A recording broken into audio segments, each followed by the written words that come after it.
পশু হালাল হলে খাওয়া যাবে, পাশাপাশি আরেকটি প্রাণীর কথা বলেছেন, কিন্তু মাছ মারা গেলে মরা মাছও তো আমরা খাই, সেক্ষেত্রে বিধানটা কি হবে? মরা মাছের বিষয়টা এক্সেপশন, অর্থাৎ জেনারেল কোনো নির্দেশনা থেকে এক্সেপশন থাকে।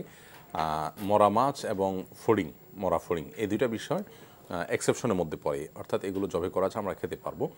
অন্যান্য প্রাণী যেরকম জবে করা আছে আমরা খেতে পারবো না। আল্লাহ রাব্বুল আলামিন সে এই দুটিকে আমাদের জন্য হালাল করেছেন। নবী করিম সাল্লাল্লাহু আলাইহি ওয়াসাল্লাম বলেছেন, উহিল্লা লানাল মাইতাতান ওয়াদ দামান, সকল ব্লাড এটা পান করা আমাদের জন্য হারাম এবং সকল মৃত প্রাণী পান খাওয়া আমাদের জন্য হারাম, তবে এক্সেপ্ট দুটি বিষয়।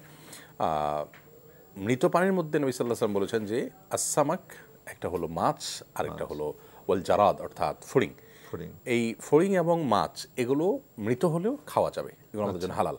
অতএব জেনারেল যে বিধান সেটা থেকে এই দুটাকে এক্সেপশন করা হয়েছে হাদিসের মাধ্যমে। আচ্ছা আচ্ছা, ফড়িং খাওয়া যাবে, আচ্ছা এটা নতুন একটা ব্যাপার জানলাম। দর্শকরা আশা করছি যে মজা করে খেতে পারবেন এখন থেকে ইনশাআল্লাহ।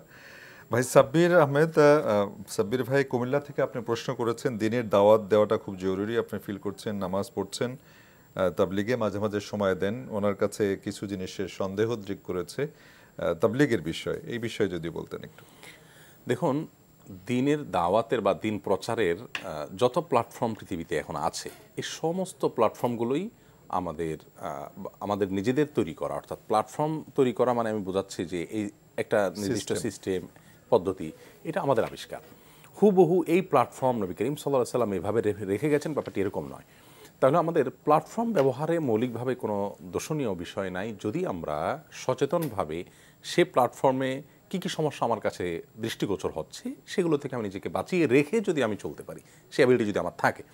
ধরুন আপনি একটা প্ল্যাটফর্মে দাওয়াতি কাজ করছেন, আপনি পাচ্ছেন যে সেখানে এই কথাটা বলা হচ্ছে, এটা হাদিস অ্যালাউ করে না, এটা বলছে এটা কোরআন থেকে নাই, এটা আছে, এটা রেফারেন্স নাই, তাহলে আপনি সেই জিনিসগুলো গ্রহণ করবেন না।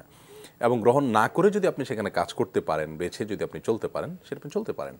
দাওয়াতি কাজ করার জন্য প্রত্যেকটা মুসলমান নির্দেশিত, যেমন দর্শক বলেছেন, কিন্তু দাওয়াতি কাজের আবার এই প্ল্যাটফর্ম ইউজ করেই করতে হবে ব্যাপারটি আবার সেরকমও কিন্তু নয়। আপনি চাইলে আপনার মতো করেও দাওয়াতি কাজ করতে পারেন।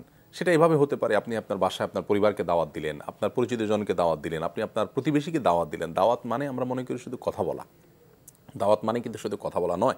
দাওয়াতের অন্যতম একটা বড় মাধ্যম হলো নিজের আমল আচরণ। আমার আমল থেকে আমার প্রতিবেশী শিখবে, দেখবে, আবার সেই সাথে আমি কথাও বলবো ইনশাআল্লাহ বিইذনিল্লাহ।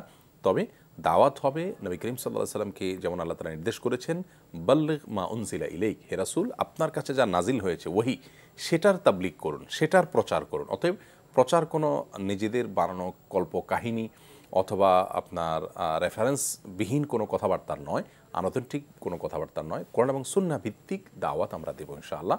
সেটা নিজে ব্যক্তিগতভাবে দিতে পারি, কোনো প্ল্যাটফর্ম যদি ব্যবহার করি, সে প্ল্যাটফর্মে মন্দ কিছু থাকলে সেটা থেকে নিজেকে বাঁচিয়ে যদি দিতে পারি, সেটা আমরা দিতে পারি। জি, পাশাপাশি তো আল্লাহ রাব্বুল আলামিন সরাসরি সংঘবদ্ধভাবে কাজ করার কথাও বলেছেন, এটাও আমাদের মাথায় রাখা দরকার।